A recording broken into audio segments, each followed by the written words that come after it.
各位你哋好，我係劉永牧師，好高興同大家分享我哋關心長者信耶穌，同時間亦都關心長者嘅靈命成長。所以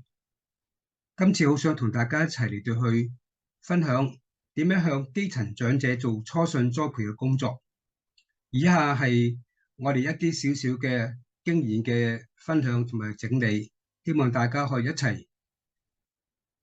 為咗呢個嘅生命工程獻上我哋嘅恩賜才幹時間。好，以下就一個好簡單嘅介紹，希望大家可以彼此一齊喺呢個事工上邊，我哋可以協作為神打好美好嘅仗。好，基層長者初信栽培事工係啲咩嚟嘅咧？包括啲咩嘢嘅咧？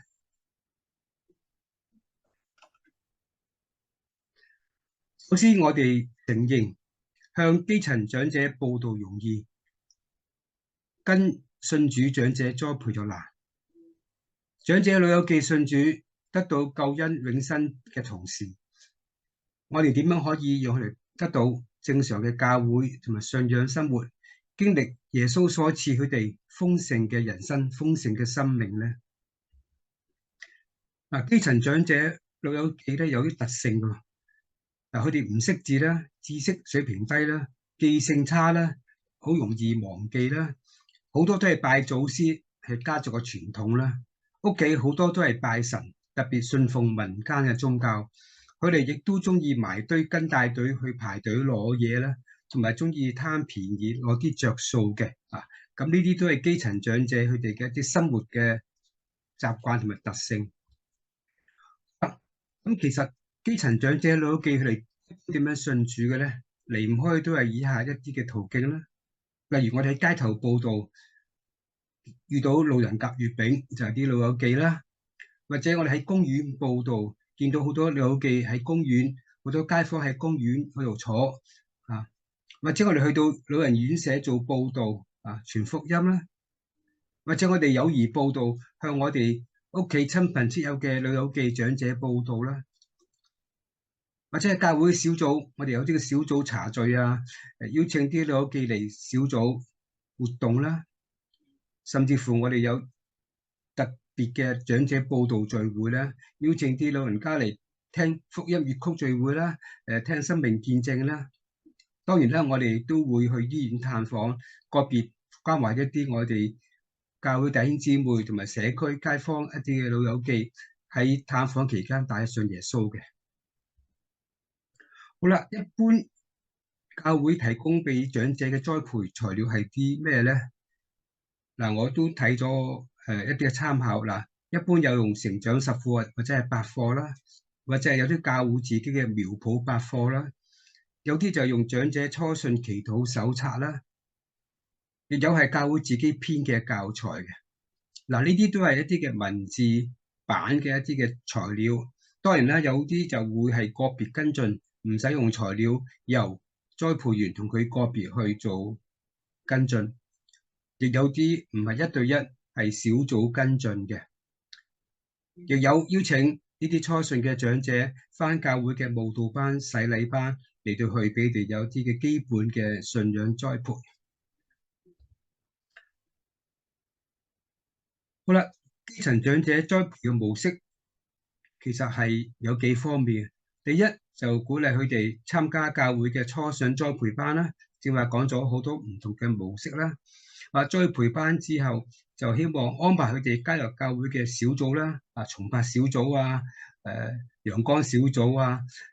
有教會嘅小組生活啦，亦會邀請佢哋出席教會嘅崇拜或者係長者嘅崇拜啦。人手夠嘅就可以個別去做探訪、做家訪啦。咁呢一啲都係一般教會提供俾長者栽培嘅一個嘅綜合嘅一啲嘅模式啊。好啦，咁由邊啲人嚟到去做栽培員咧？咁一般都係由教會同工啦、執事啦，或者係由教會啲導師啦、組長啦，亦都有係特別有經過訓練嘅義工栽培員啦。離唔開都係呢幾方面嘅。好啦，咁呢啲嘅基層長者栽培員係點樣得翻嚟？係點訓練嘅咧？係啦，有啲係由教會同工自己負責，有啲係由教會嘅長者、導師、組長自己安排，亦都會邀請機構同工嚟到去咧做培訓啊，或者係同一啲社福機構或者係福音機構合作嚟到提供一啲嘅栽培員俾我哋教會嘅長者栽培員。好啦，究竟基層長者初信栽培嘅目標係咩咧？係咪淨係同佢上完咗3課、4課、5課受浸就完成咗咧？喺我自己一個嘅期望裏邊，就好想長者事工係3合1。我哋嘅理想就係門訓信主長者，帶領長者信主。再講一次係12字箴言啦，門訓信主長者，帶領長者信主。所以一個最終目標就唔係淨係栽培，係門訓。嗱，呢度咧係有3個嘅進展嘅。第一，外展佈道傳福音。好啦，無論我哋去到公園、醫院、老人院啊，做外展佈道傳福音，帶領長者信主啦。第二步咧就係栽培成長作門徒啊，佢哋咧就要係有我哋一啲嘅系統嘅栽培啦，用不同嘅形式，希望佢哋可以喺信仰上可以成長作主門徒，就唔係糊裡糊塗啊。我話下一步咧，我哋話門訓信主長者，帶領長者信主嘛。第3步就要差派佢哋執行大使命，就係去做傳福音啦，去做佈道嘅工作啦。所以呢一個咧就係一個長者事工一個嘅院長嚟嘅。好啦，咁我哋目前有啲咩嘅長者栽培嘅材料咧？嗱，除咗剛才所介紹一啲嘅長者嘅10課8課啊，一啲嘅教材之外咧，咁最近咧我哋亦都有研發，就希望善用多媒體嘅教材套啊，希望參加嘅長者咧，佢哋可以咧透過一啲嘅栽培，有更加多嘅套餐啊。咁我哋亦都好想咧安排栽培員咧有實習嘅機會，無論係個別同埋小組啊，以至佢哋咧能夠去咧用我哋所設計呢個嘅多媒體嘅教材套咧，持續幫助我哋初信主嘅長者成長嘅。咁稍後就會多啲介紹呢一套嘢係啲乜嘢啊。好啦，咁呢一個咧，我哋就叫做3合1媒體教材套啊。咁係有呢方面咧，嗱，首先我哋設計呢個多媒體教材套嘅目的咧，就為慕道同埋初信嘅基層長者老友記提供佢哋心心社靈全人嘅成長同埋咧信徒生活嘅指南，希望引導佢哋全方位認識主、跟隨主同埋作主門徒嘅目標係咪好清晰？係咪好遠大咧？好啦，我哋呢個對象就係俾慕道同埋初信嘅長者老友記，其實一啲中度嘅智障人士都適合，我哋都嘗試幫一啲中度智障嘅人士嚟到去做呢個嘅栽培嘅。好啦，個形式係好多元化，形式可以第一可以個人自學式，跟網上教材逐課自修啊，所以我哋咧有晒呢啲嘅短片咧，一課一課咧，佢哋可以好似上網上自修一樣。第二咧，亦都可以1對1嚟到去做呢個栽培。第三，亦都可以小組式1對2、1對3嚟到去做呢個嘅栽培。第四咧，教會亦都可以咧用聚會形式做教材，可以喺主日學啦、團契小組裏邊用嘅。所以咧，其實係人多人少都可以嘅。好啦，咁有啲咩特色咧？我哋係採用咗經驗式嘅互動學習模式，務求咧易學易明、活學活用嘅。所以咧，我哋個教材咧，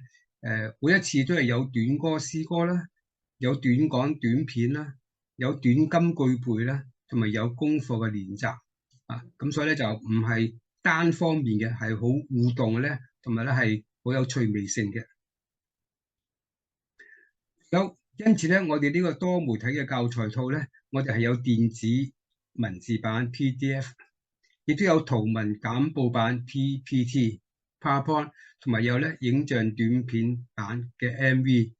所以咧，以上咧我哋就有3合1啊，有3種唔同嘅教材，咁咧可以咧俾栽培員同埋可以俾我哋嘅初信者咧，可以課前預習，可以咧喺我哋咧栽培期間去分享，亦都可以喺栽培之後咧，佢哋可以重溫短片、重溫呢啲 PowerPoint 嘅，咁咧務求咧唔會水過鴨背嘅。好啦，咁呢個就係我哋每一次嘅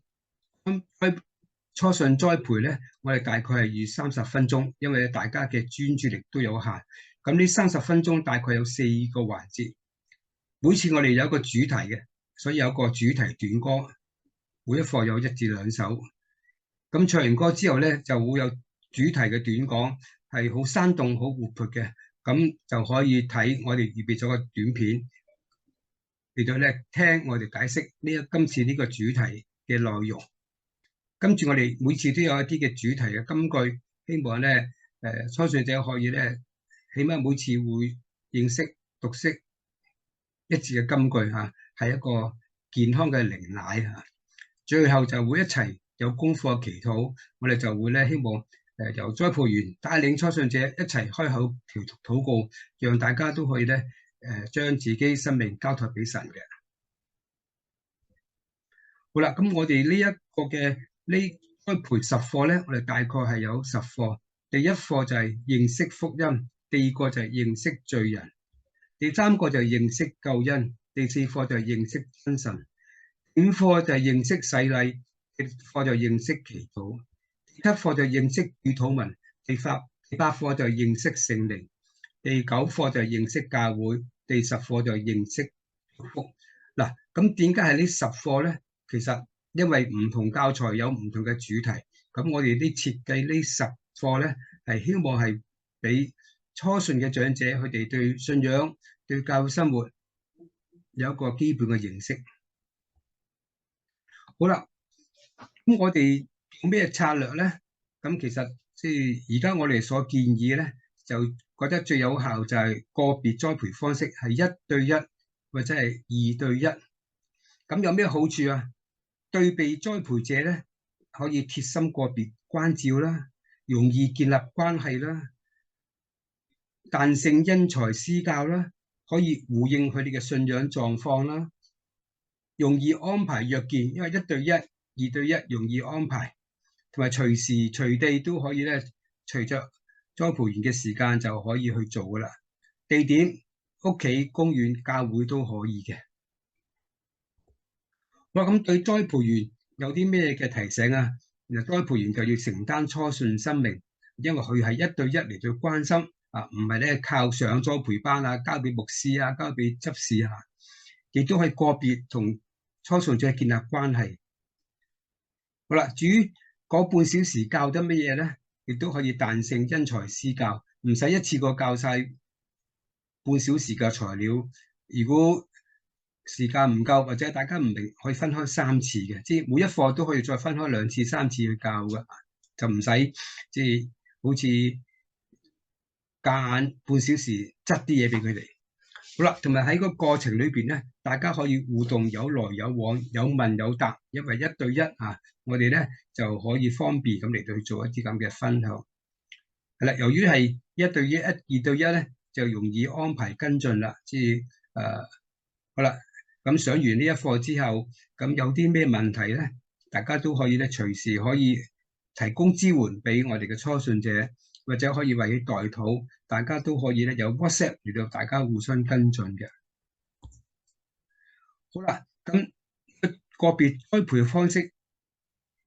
約會前、約會中、約會後，我哋都需要有啲提醒喎。好啦，約會前當然咧為初信者禱告啦，自己要熟悉今次栽培呢一課嘅教材啦。好啦，我哋開始時可以一起唱今次嘅主題短歌啦。然後可以分享講解嘅今次嘅主題嘅內容。嗱，剛才講咗啦，我哋嘅內容可以講完一段，大家有啲回應，傾下講下，然後先再講第2段嘅。咁因為通常我哋每一課大概都有3個段落啊，咁唔使一次過咧一氣呵成啊講足半小時咁長氣嘅。咁完咗一段，大家有回應，一齊有一個禱告，然後 OK 啦，就可以再落第二段。如果時間唔夠，就留翻下一堂先再講第二段。咁所以咧，因此咧，我哋就會將每一課嘅短片咧，亦都會 WhatsApp 俾我哋嘅老友記初信者。如果佢有智能手機，就佢可以重新溫習嘅。學而時習之啊嘛。好啦。當我哋喺嗰半小時嘅約會初信約會期間做啲咩咧？咁一開始就當然係要關心近況啦，或者祈禱啦，然後一齊唱呢個主題嘅短歌啦，咁由於咧短片已經有晒呢個短片歌詞可以跟住唱噶啦，當然就可以逐點講解嘅內容啦，咁就如果我哋本身一路睇短片，又有我哋一個嘅文字版嘅手冊咧，咁就可以鼓勵大家互相互動啊。咁就總之咧，特別老友記佢哋理解力未必咁強嘅，所以我哋慢慢講，講完一段，問佢有咩回應，有啲咩嘅問題，或者有啲咩嘅體會啊。咁所以係可以唔使急嘅啊，因為我哋唔係要交差啊。好啦，當然咧就係準時結束啦。譬如我哋約咗佢星期三上晝10點到10點半，咁就最好就係準時去，準時完啦啊！咁就唔好咧，即係耽誤大家嘅時間。咁當然啦，記住我哋每次去咧，就除咗自己帶手機咧，都可以咧送佢哋一本喜健歌集，裏邊有好多我哋嘅短歌俾佢可以唱嘅啊，同埋咧亦都可以咧方便重溫我哋嘅內容嘅。咁呢個就係我哋喺約會期間要做嘅。好啊，咁栽培約會之後做啲咩咧？當然咧，亦都要繼續感恩禱告啦，為到今次嘅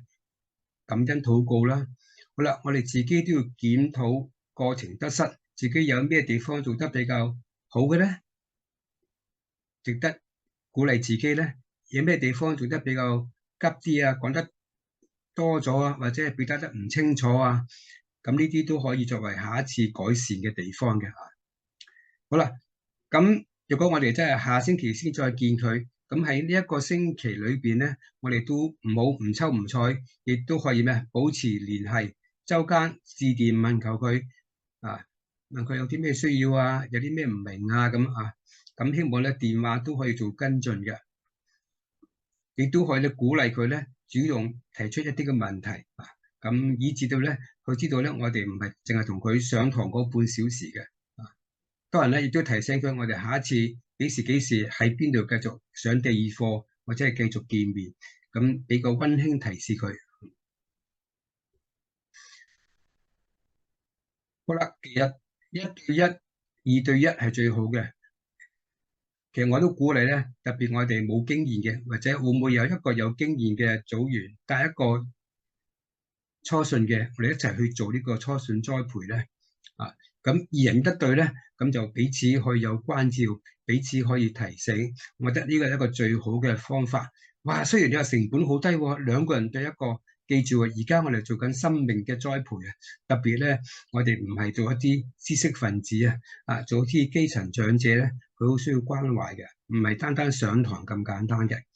好啦，咁我哋2個人一齊做，就要第一事前要分工啊，邊個今次做帶唱歌，邊個今次嚟到講歌嘅內容，所以我哋2個人咧就有主有副，大家咧可以有好嘅分工啊。咁當然咧，希望係有經驗嘅帶新人嚟到去做跟進啦。咁亦都係一個好嘅門訓嘅過程嚟嘅。好啦，咁即係我哋嗰半小時環節有唱詩、有分享、有祈禱，咁大家就可以分工啦。當然喺過程裏邊咧，我哋亦都要互相培養默契啦。咁可能咧，即今次你做，下次我做，或者係期間我哋可以有啲互相嘅提醒嘅。所以咧，完咗呢個半小時嘅栽培約會之後咧，咁2位栽培員就要檢討啊，大家互相欣賞、互相鼓勵啊，希望下次可以再接再厲嘅。因為我哋唔係淨係做一次噶嘛，若果真係做到3課、4課、10課咧，分分鐘可以見面10次、20次喎。所以呢一個係長做長有嘅工作嚟㗎。好啦，咁以上就好簡單就講咗基層長者初信栽培嘅一啲嘅我認為係好重要嘅一啲嘅模式同埋咧行動方案啦。咁希望俾各位有心做基層長者栽培嘅同工、領袖、組長、栽培員有所參考，亦都希望咧你哋喺做嘅期間咧有啲好嘅經歷、好嘅經驗可以同我哋講，等我哋可以不斷嚟到去咧優化改善。好多謝大家。咁嚟緊咧，我哋都有一本基層長者初信栽培嘅手冊，一本咧 A4 版大字版，咁方便大家咧，即係除咗有電子版、有短片之外，都有一本手冊在手，咁即係方便我哋咧嚟到咧去隨時去翻睇嘅。好，祝福大家繼續喺神裏邊做一個好嘅小牧人。